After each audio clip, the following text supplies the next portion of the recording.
The stars shimmered above Earth as the Tharxian fleet moved silently through space. Dozens of dark metallic ships hovered just beyond the planet's orbit. From this distance, Earth looked peaceful: blue oceans, green lands, white clouds. It looked like a world untouched by war.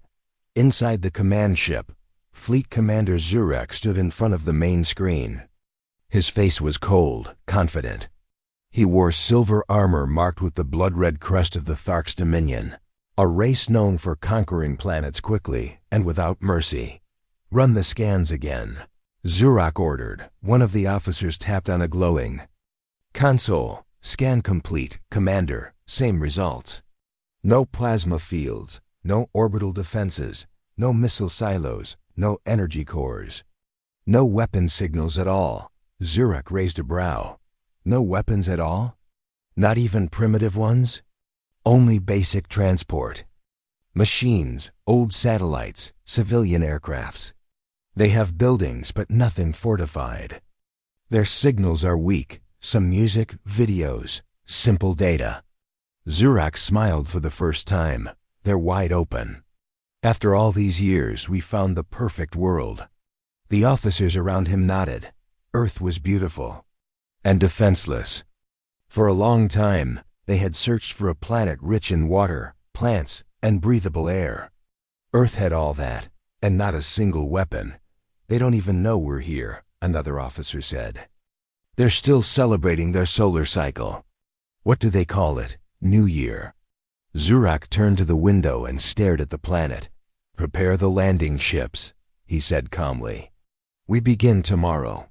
On Earth, people continued their lives, unaware of what waited above the sky. Some were partying, others were asleep.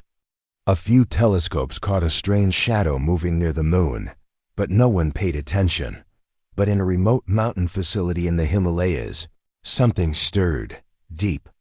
Underground, behind heavy steel doors, a man in a white coat watched an ancient screen.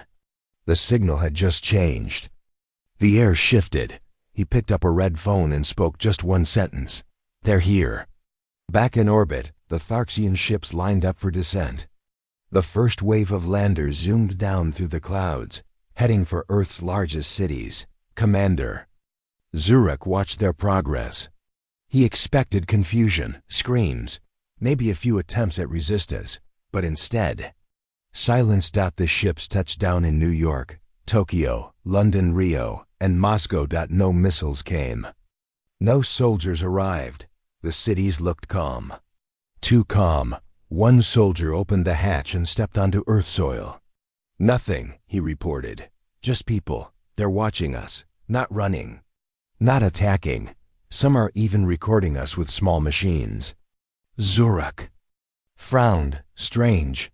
Then the ground under the ship rumbled. In New York, the alien landing ship suddenly tilted.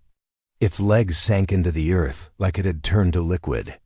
Within seconds, the ship was swallowed whole. "Gone. Report." Zurek shouted. "Commander, we lost contact with the New York lander." "What happened?" "No explosion. Just ... the ground ate it." Zurek clenched his fists. "Send reinforcements. Get me visual."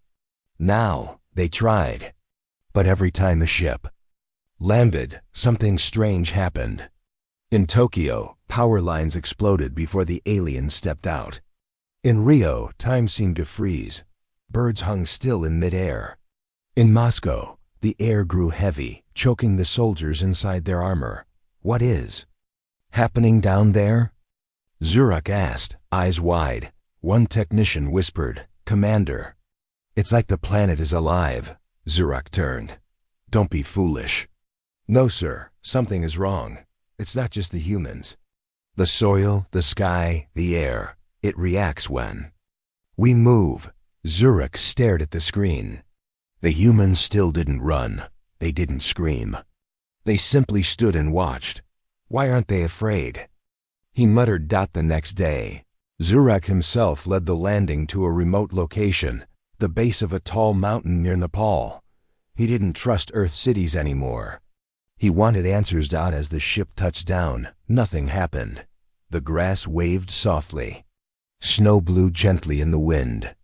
Then, through the haze, Zurek saw a figure walking toward them. It was a man, old, wearing simple clothes, and holding a wooden stick.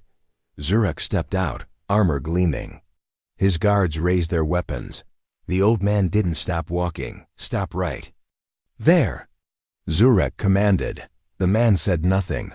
One of the guards fired a warning shot. A bright red plasma beam shot through the air toward the man's feet. But the beam curved. It bent midair like a ribbon and vanished. Zurek blinked. "What?" the old man smiled. "You see only with your eyes. That's why you fail." Zurek raised his hand. "Fire again." All three guards shot at once. The beams danced, twisted, vanished. Then, the mountain behind the man trembled. Snow slid down in huge waves. Rocks split. A glowing blue light opened from the side of the mountain like a doorway. Strange symbols lit the surface. Zurek stepped back. "Who are you?" "I am a memory," the man said. "One of Earth's guardians. You do not belong here." "You have no army," Zurek growled. "No weapons." The man raised his stick and tapped the ground. "You are standing on the oldest weapon in the universe." The land cracked beneath them. Thunder echoed. Zurek ordered retreat. Back in orbit, panic spread through the fleet. One by one, their landing parties vanished. No bodies, no explosions. Just silence. "We are losing contact everywhere," a technician cried. Another officer said, "Commander, I found something." A signal. Low frequency, deep inside the planet. "What does it say?" Zurek asked. "It's not language. It's thought, emotion. Something watching us, testing us," Zurek growled. "What kind of species doesn't use weapons?" The technician replied, trembling. "One that doesn't need them." Zurek decided to test something. He sent a single mind reader, an alien capable of pulling thoughts from living brains, to scan a human child in a village. The mind reader touched the boy's forehead and instantly screamed. He fell to the ground shaking, blood leaking from his ears. Endless, infinite chaos. He cried before going still. Doctors scanned his brain. It had overloaded, fried. No damage from the child. Just too much information, too many layers. Logic, emotion, dreams, memories, all at once. "Human minds are unscannable," said the doctor. "Too deep, too complex." Zurek said nothing. He stared at the Earth on screen. "Commander?" The officer asked. Zurek whispered. "They are more advanced than we are, just in a different way." On the third night, a new horror arrived. City of Snow Paulo, home to millions, disappeared. Not exploded, not attacked, just gone. Jungle covered the area like it had never existed. Satellites showed nothing, no traces of life. No energy spikes. Zurek's eyes widened. This planet doesn't fight back with force. It rewrites reality. Someone asked, "Are humans doing this?" "No," Zurek said. "The planet is." Zurek had one final idea. He would meet with the human leaders. He landed alone in the African desert where humans had built a peaceful station for communication.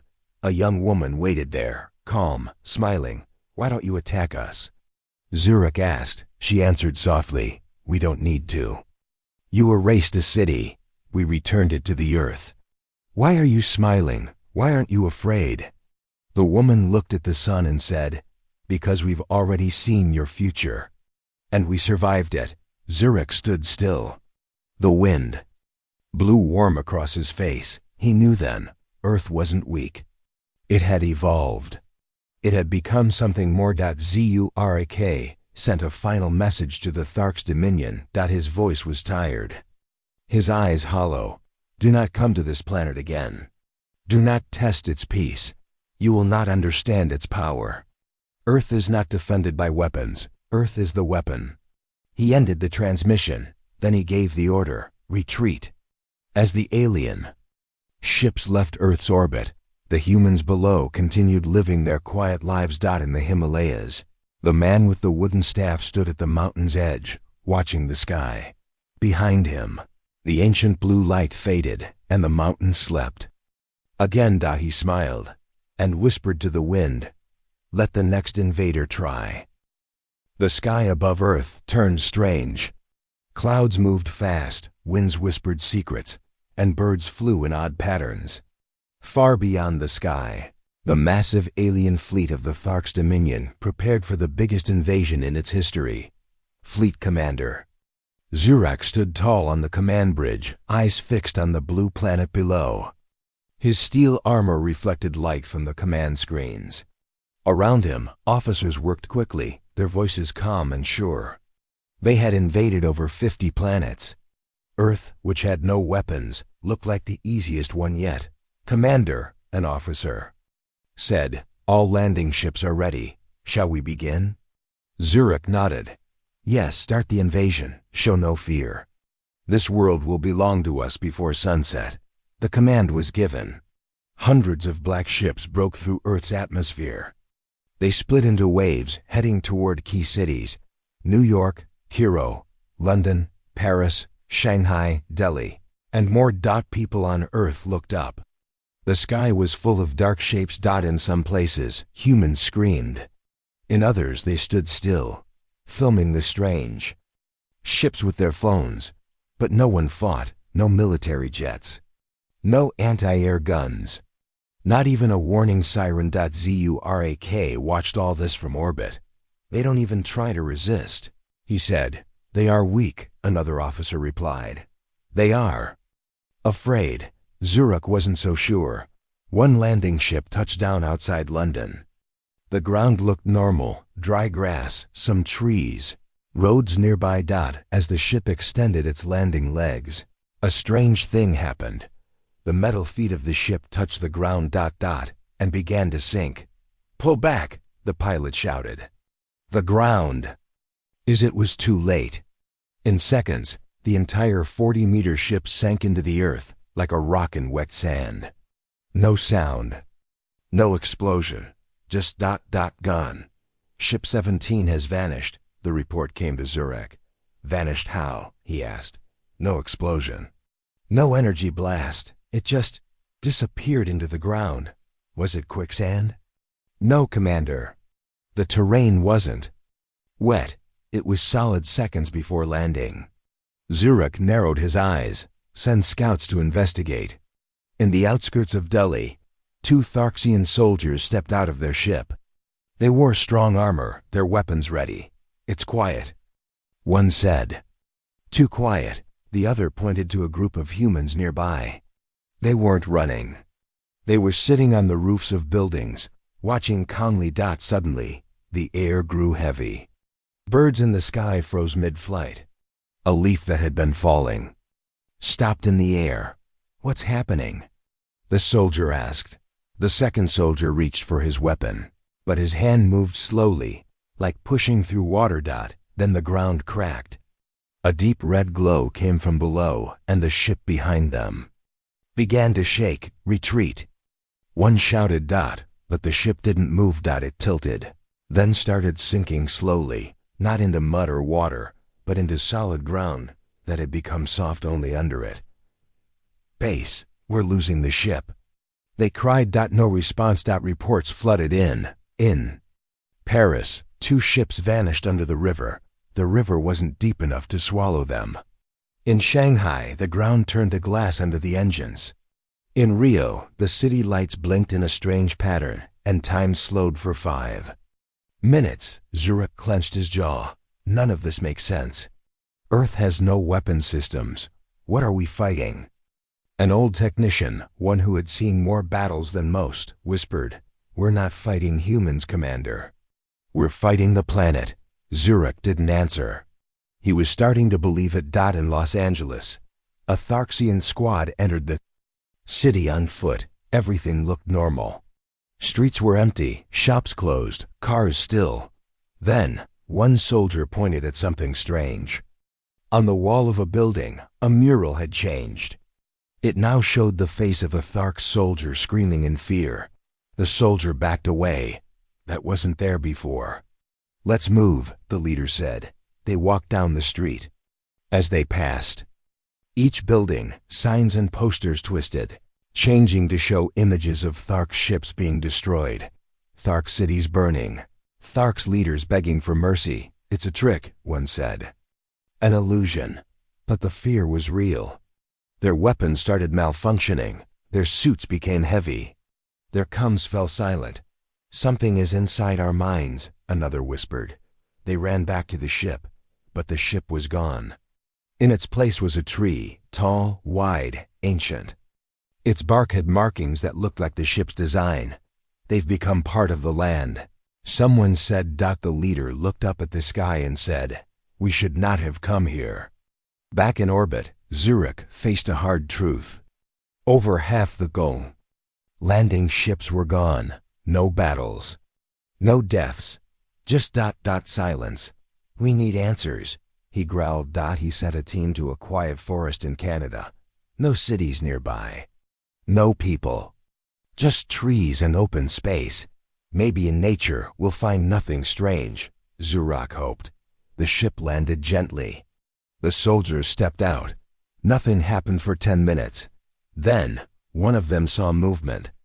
A deer. It walked slowly toward them. Stopped and looked at them. Its eyes glowed blue. "Is that normal?" one asked. Then the trees moved. Not swaying, moving their branches like arms. The ground shifted. Not breaking, breathing. And then came the voice.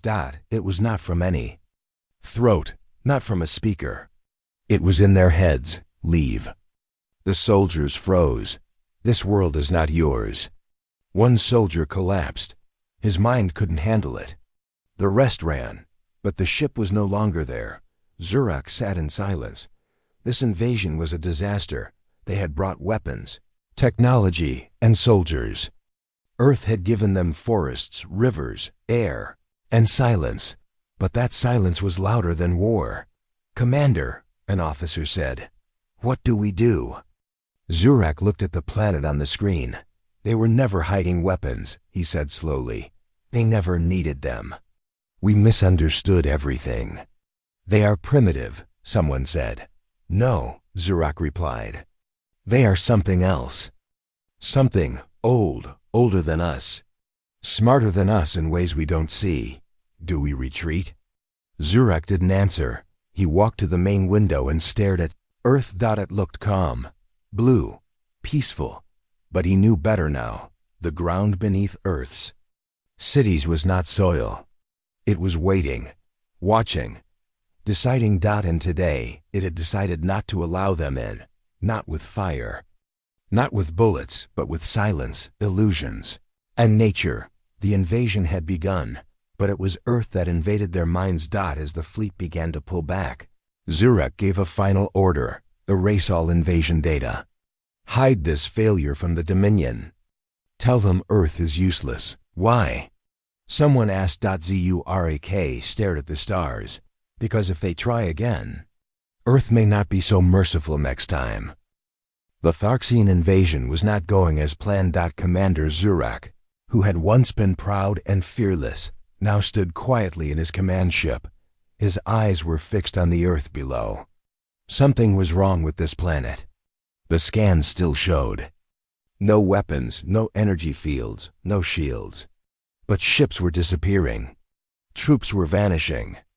Ground forces were returning broken and afraid. If they returned at all. Zurich opened a secure channel. "Prepare a special landing," he ordered. "Send me to the Himalayan region. I want to see this myself." An officer looked shocked. "Sir? That area is unstable. We've lost 3 scouts in those mountains." Zurich's voice was calm but cold. "Exactly. That's why I'm going."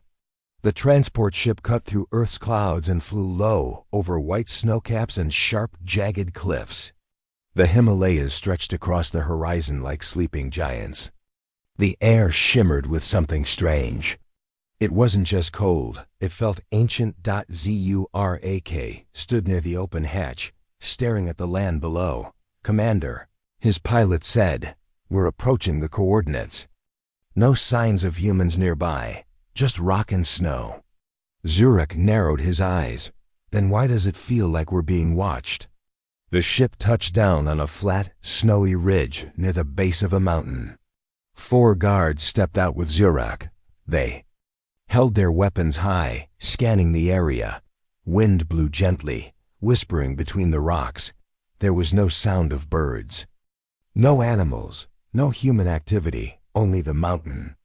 And something else, a quiet hum. Almost like chanting, but deep beneath the earth. Then one of the guards stopped. "Commander," he said, pointing up ahead. A man stood alone on the snowy path. Old. Thin, wearing only a brown robe and holding a wooden stick. His feet were bare. His eyes were closed. Zurek stepped forward, confused. How did he survive the cold? The old man opened his eyes. They were gray, like storm clouds, but calm. "You should not have come here," the man said quietly. Zurek gave a nod to the guards. One of them raised a scanner. The device began to spark and shut down. "Scanner malfunction," the guard whispered. "Try again." "No use. The system won't even power up near him." Zurek walked forward slowly. "Are you human?" he asked. The old man smiled faintly. "I am from Earth." Zurek stepped closer. "We are not here to harm. We came to..." The old man lifted a hand. "I know why you came," he said. "But Earth did not invite you." Zurek motioned to his men. "Take him for questioning." The guards stepped forward, raising their weapons, but the air suddenly thickened. The snow began to swirl around their boots. The wind turned colder, sharper, not just cold. Intelligent. One guard raised his gun and fired. A beam of red plasma raced toward the old man, but just before hitting him, the beam curved sideways. It bent, twisted, and vanished into the snow. Zurek's eyes widened. "That's impossible." The old man took one step forward. "You came with power, with fire, with fear. But this land does not bow to such things." Zurek growled. "Who are you?" "I am a guardian. A voice of the old world. A piece of what Earth remembers. You're not military. You're not even armed. I don't need to be." Behind the old man, the mountain groaned. At first, it sounded like a rumble of snow, but then a low voice echoed through the air, not in words, in feeling. The guards turned, looking up. The mountain's face began to glow with soft blue lines, ancient symbols carved into the rock, lighting up slowly. Zurek shouted, "Back to the ship!" But the ship wouldn't respond. The engines were off. Frozen. One of the guards ran toward it. As he touched the hatch, his body stiffened. He dropped, eyes wide open, like he had seen something terrifying. The others stopped in place. The old man spoke again. "You do not understand what this place is. You see only stone, ice, weak humans. But Earth remembers more than your entire empire." Zurek stepped back, trying to reach his communicator. It didn't work. He looked around. Snow began falling again, but upward, floating into the sky. "What do you want from us?" Zurek asked. The old man walked closer. He moved like a shadow, his feet never leaving a trace in the snow. "I want nothing. But Earth demands respect. You came to conquer. But this world is not afraid. It is aware." Zurek was breathing harder now. "This is not war," he whispered. "This is something else." The mountain rumbled louder. Suddenly, a giant stone face began to rise from the side of the cliff. It wasn't moving fast, but every part of it seemed alive. The eyes were closed, the mouth sealed shut. But it was clear. It was watching. "What is that?" One of the soldiers shouted. Zurek stared, unable to speak. The old man stood calmly. "This land has memory. When great danger comes, it wakes up." "You mean this thing is alive?" Zurek asked. "No, not like you think. It is not flesh. It is not bone. It is Earth itself. The ground beneath them cracked. A bright line of blue light traveled in a circle around the soldiers, cutting off their escape. Zurek shouted, "We didn't mean to disrespect your world." "You did not come in peace," the old man said. "You scanned, you watched. You invaded. You brought machines but forgot to ask permission." Zurek dropped to one knee, not out of pain, but pressure. The very air was pushing down on him. "We will leave. Just let us go." The old man looked to the sky. The clouds parted, for a moment. Earth itself seemed to pause. Then, the circle of blue light faded. The wind calmed. The mountain face returned to stone, and the ship's engines restarted. Zurek looked up in shock. "You're letting us go?" The old man turned away. "This time," he said. "But tell your kind, do not return without humility. Because next time, Earth may not speak with wind or stone." Zurek and his remaining guards ran to the ship. As it lifted off, Zurek looked down one last time. The old man was gone. The mountain was quiet. But deep in his heart, he knew something had been watching them the entire time, and it had chosen to let them live. The Thark's dominion had crushed civilizations across the stars. Their greatest weapon was not bombs or lasers. It was the mind reader unit. On every world they conquered, their mind readers would scan leaders, soldiers, and scientists. They would pull out secrets, passwords, and future plans in seconds. No army could hide. No planet could defend against it. Now, they had reached Earth, but Earth was different. Commander Zurek stood in the command ship above the planet, staring at a flickering screen. "They look so ordinary," he muttered. "Yes, sir," said Lieutenant Krav, "but they hide something. We can't explain it." Zurek turned. "Have you tested the mind readers?" Krav hesitated. "We tried. 3 scouts attempted to read the minds of civilians in different zones.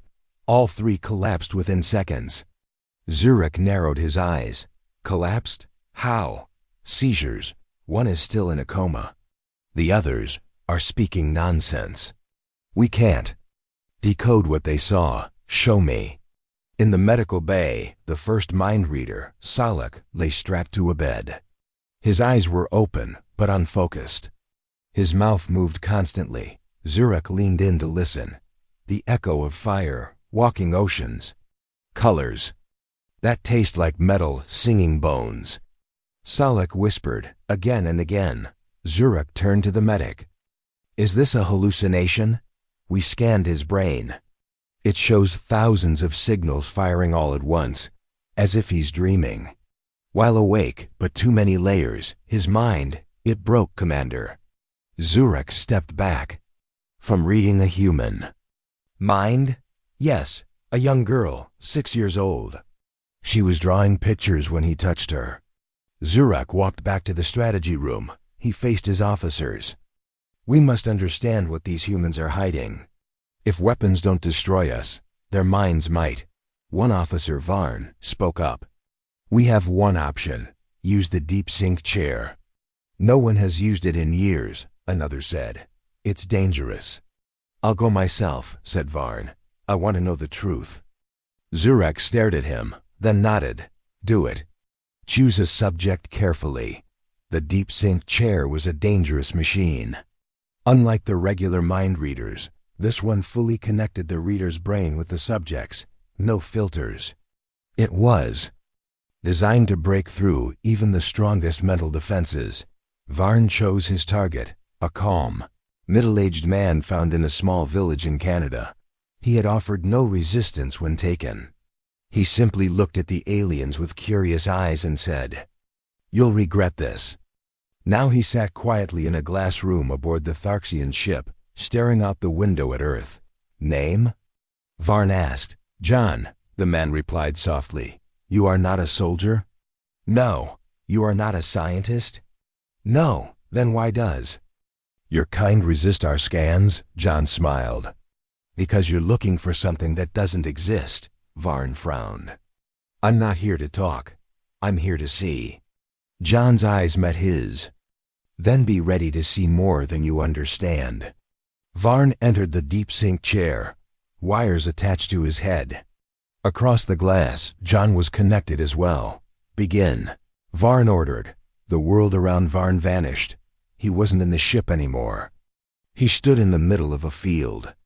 A warm breeze blew across golden grass. In the distance, children laughed.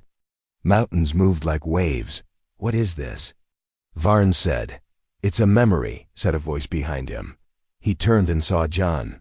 But now he looked different.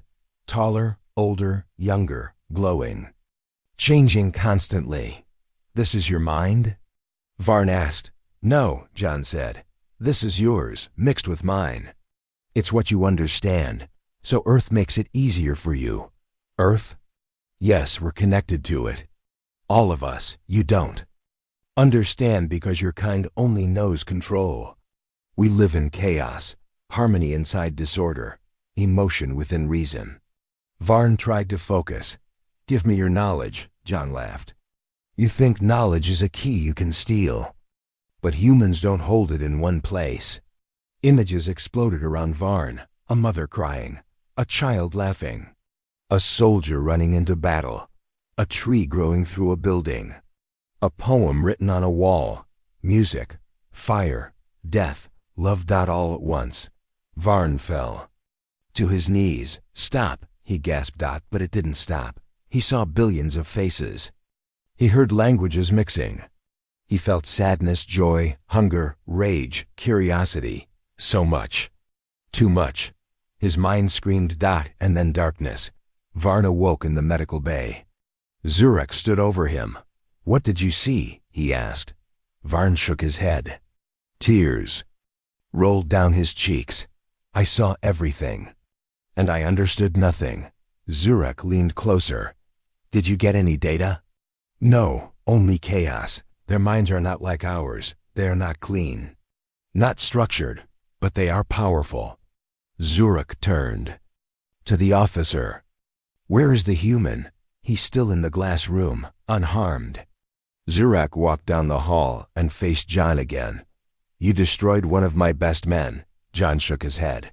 He destroyed himself. You tried to turn feeling into numbers. You can't do that with humans. Zurek pounded a fist on the glass. Then what are you? John stood. We are memory, pain, hope. We are not ruled by logic. We don't live by algorithms. We fall. We rise, and every time we grow. Zurek stared at him. This is not war. No, John said. It's not. Zurek walked away. A few hours later, something worse happened. The science ship, full of mind readers and machines, exploded. Not with fire, but with light. The crew survived, but every system inside the ship fried at the same moment. What happened? Zurek demanded. An officer replied. They tried to scan the planet itself. Direct link to Earth's magnetic field. The system couldn't handle it. Zurek stared at the planet again. So we can't read the humans. We can't scan the world. Our machines fail. Our soldiers break. He sat down. No weapons, no defenses, but still they win. Later that day, another scout returned, alone. He had landed near a school, trying to question the children. What happened? Zurek asked him. The scout was shaking. I asked them questions, but they asked me more. They asked why we fight, why we take, why we fear them. He paused. One child said, You can't map a storm. Zurek said nothing. The scout looked up. I think they know us better than we know ourselves. That night, Zurek gave the order. Shut down the mind reader program. Pull all mental units back to orbit. This world cannot be scanned. But Commander, someone started. No. We tried to win with science. But Earth has something we don't. What? Zurek looked at the blue planet glowing under the stars. Unpredictability. He stood and walked to the window, hands behind his back. Maybe they don't know what they are. Maybe they're still learning. But that's why they're dangerous. A moment of silence passed. Then Zurek said something he never thought he'd say. They are not a mistake of evolution. They are the result of it. The Tharxian fleet had learned many strange things about Earth, but nothing prepared them for what happened in Snowpolo. Commander Zurak sat in the command ship, watching live satellite feeds with growing unease. "Commander, the city's energy signature is disappearing," reported Lieutenant Mira. "It's like the city is fading." Zurak frowned. "Explain." "Sensors show no explosion, no radiation, no weapon fire. But the city's lights, communications, everything just gone." "What? About the people?" Zurak asked, tension rising. No signs of movement. "It's as if the city never existed." Zurak leaned forward. "Prepare a landing party. We must understand this." Down on Earth, the alien landing party stepped cautiously into the outskirts of Snowpolo. The city's edges were normal trees, roads, abandoned cars, but as they moved inward, the streets became empty, silent. Sergeant Call moved his rifle forward. "No signs of humans, no activity at all. Is this a trap?" asked Lieutenant Vuss. "Maybe," Call replied. "Stay alert." They advanced to the city center. Buildings stood intact, but everything was still. No wind stirred papers. "Number." Distant voices. Then a whisper echoed not from any person, but from the air itself. "Leave." The soldiers stopped. No one had spoken aloud, but the voice was clear inside their minds. "Who's there?" Voss demanded. No answer. Suddenly, the ground trembled. A soft glowing light spread beneath the streets. The buildings seemed to shimmer, like heat waves on a summer day. Call stepped back. "We should retreat." Before they could move, the street beneath them cracked open. Instead of rubble, green vines burst out, twisting and growing rapidly. They wrapped around the soldiers' legs, pulling them gently but firmly. "Help! We're trapped!" Call shouted. The vines didn't hurt them, but held tight, lifting them slightly off the ground. From above, the sky darkened. A heavy silence fell. Back in orbit, Zurak's screen flickered. The city's lights blinked once, twice, then went out completely. "Report," he barked. "Commander, the city is gone." Satellite images showed dense jungle where Snowpolo was. Just hours ago, Zurak's heart pounded. No weapons? No explosions? How is this possible? Lieutenant Mira looked grim. "We think Earth itself erased the city." Zurak clenched his fists. "This isn't war. It's something else. Something we don't understand." On Earth, the trapped soldiers struggled but felt no pain. The vines spoke inside their minds, showing images of the city before the invasion, children playing, markets busy, families laughing. "Why do you destroy your own?" One soldier whispered. A voice answered, gentle but firm. "We do not destroy, we protect, we return what is borrowed." The soldiers looked around, realizing the vines were part of the land itself, alive, aware. "Your world is not yours alone," the voice said. "It belongs to all life, and we guard it with more than weapons." Zurak paced the command room, the weight of failure heavy on his shoulders. "Send a message to the Dominion," he ordered. "Tell them Earth is not a world for conquest." An officer hesitated. "But Commander, we must learn their secrets. We must find their weakness." Zurak shook his head. "There is no weakness here. Only respect we did not earn." He turned to the window, staring down at the blue planet. "Earth doesn't fight with guns or bombs," he said quietly. "It fights with life itself." The fleet began to pull away, leaving behind a silent green world reclaiming its own.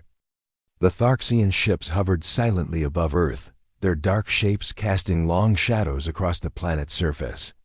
Commander Zurak paced the command deck, frustration growing with every passing minute. The invasion had stalled. No explosions, no resistance, but no victory either.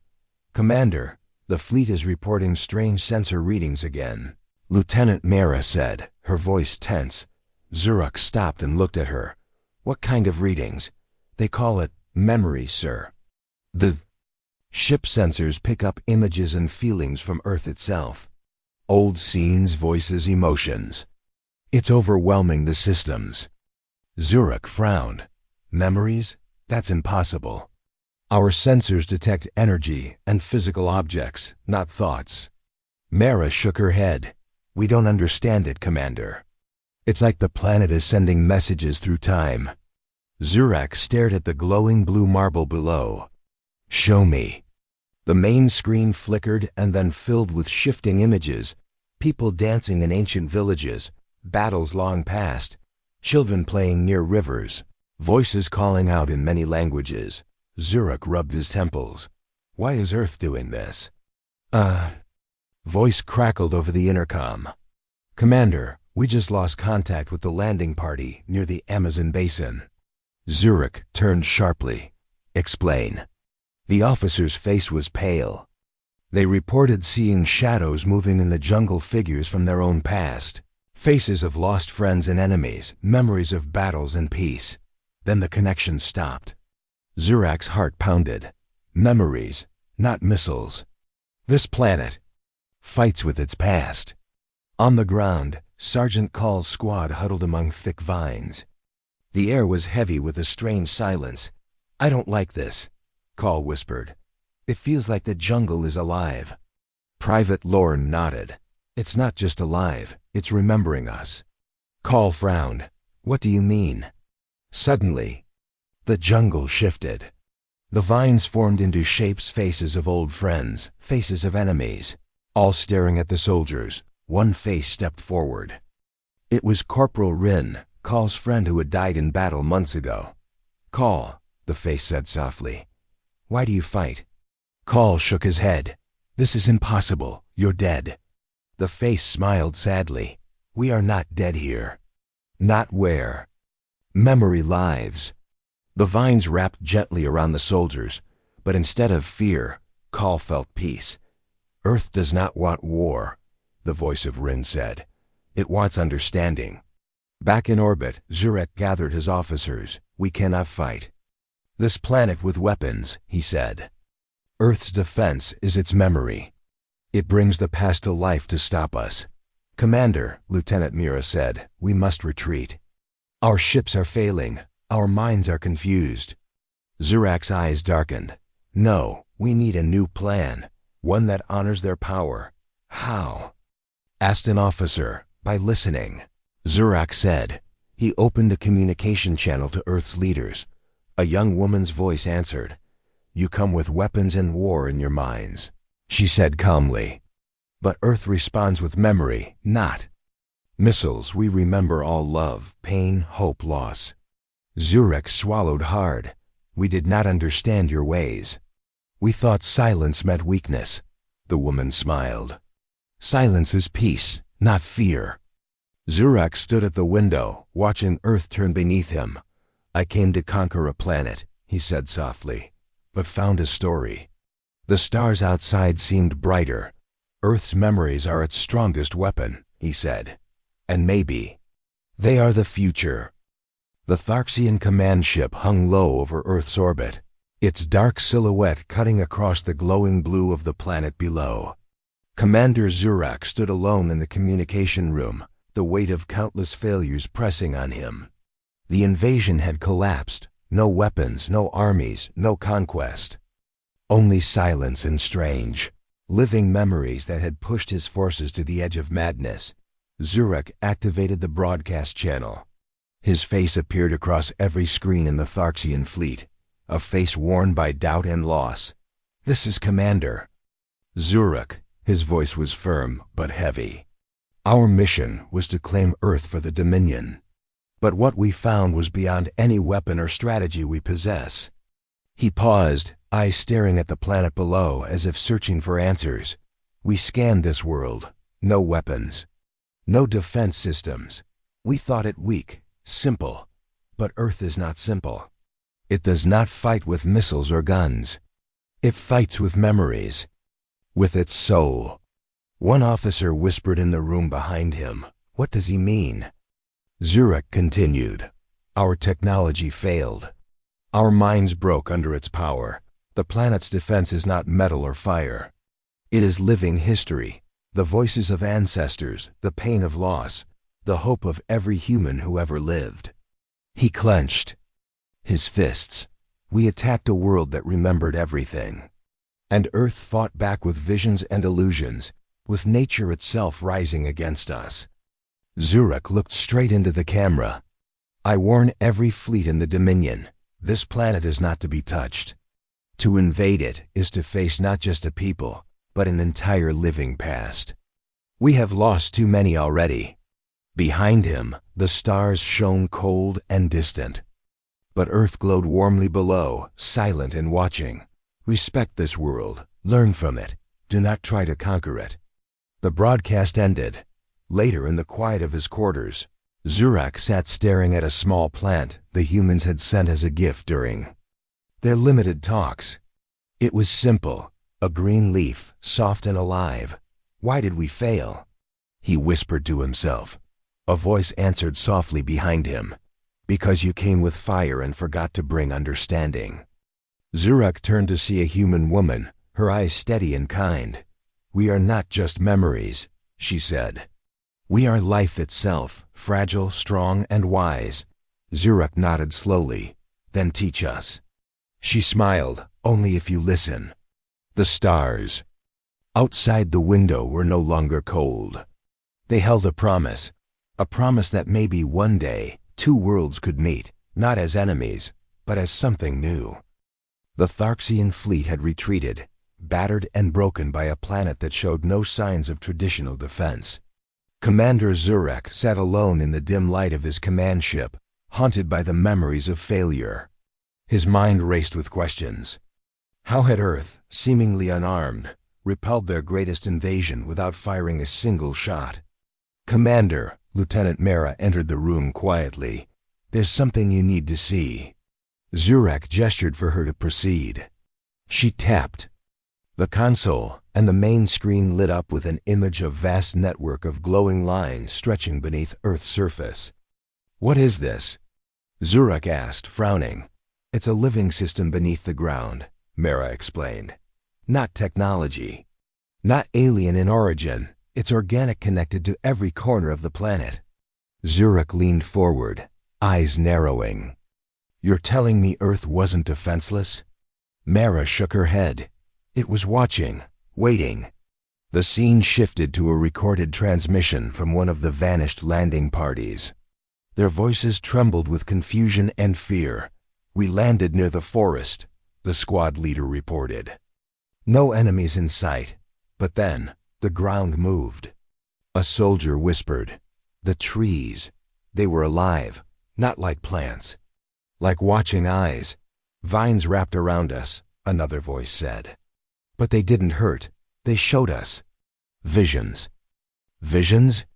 Zurek asked, his voice low. Yes, the recording continued. We saw memories of Earth's past, of every life that had walked here. Joy and sorrow, pain and hope. It was like the planet knew us, knew our fears before we even felt them. Zurek's breath caught, so the planet itself is alive. A guardian. In the quiet of the ship, Zurek turned to Mara. We treated Earth like an empty target. We forgot it is a living world with a history and power beyond our understanding. Mara nodded. It didn't need weapons. It used memory and nature to protect itself. Suddenly, the ship's alarms blared. Commander, sensors detect a new signal from Earth's surface. It's a message. Zurek activated the link. A calm human voice filled the room. You came looking for weakness, the voice said. But Earth's strength is in its memory, in its connection to every living thing. We watch, we remember, and we protect. You are not the first to try and fail. You will not be the last. Zurek's hands clenched. What do you want from us? To understand, the voice replied. To respect. To live in harmony. Zurek faced the fleet. The truth is clear. Earth was never defenseless. It was watching us the entire time. He raised his hand, signaling the retreat. We leave not in defeat, but in respect. This world is alive, and it has shown us the power of memory. As the fleet pulled away, Zurok stared once more at the glowing planet beneath him. Next time, we come not as conquerors, but as students.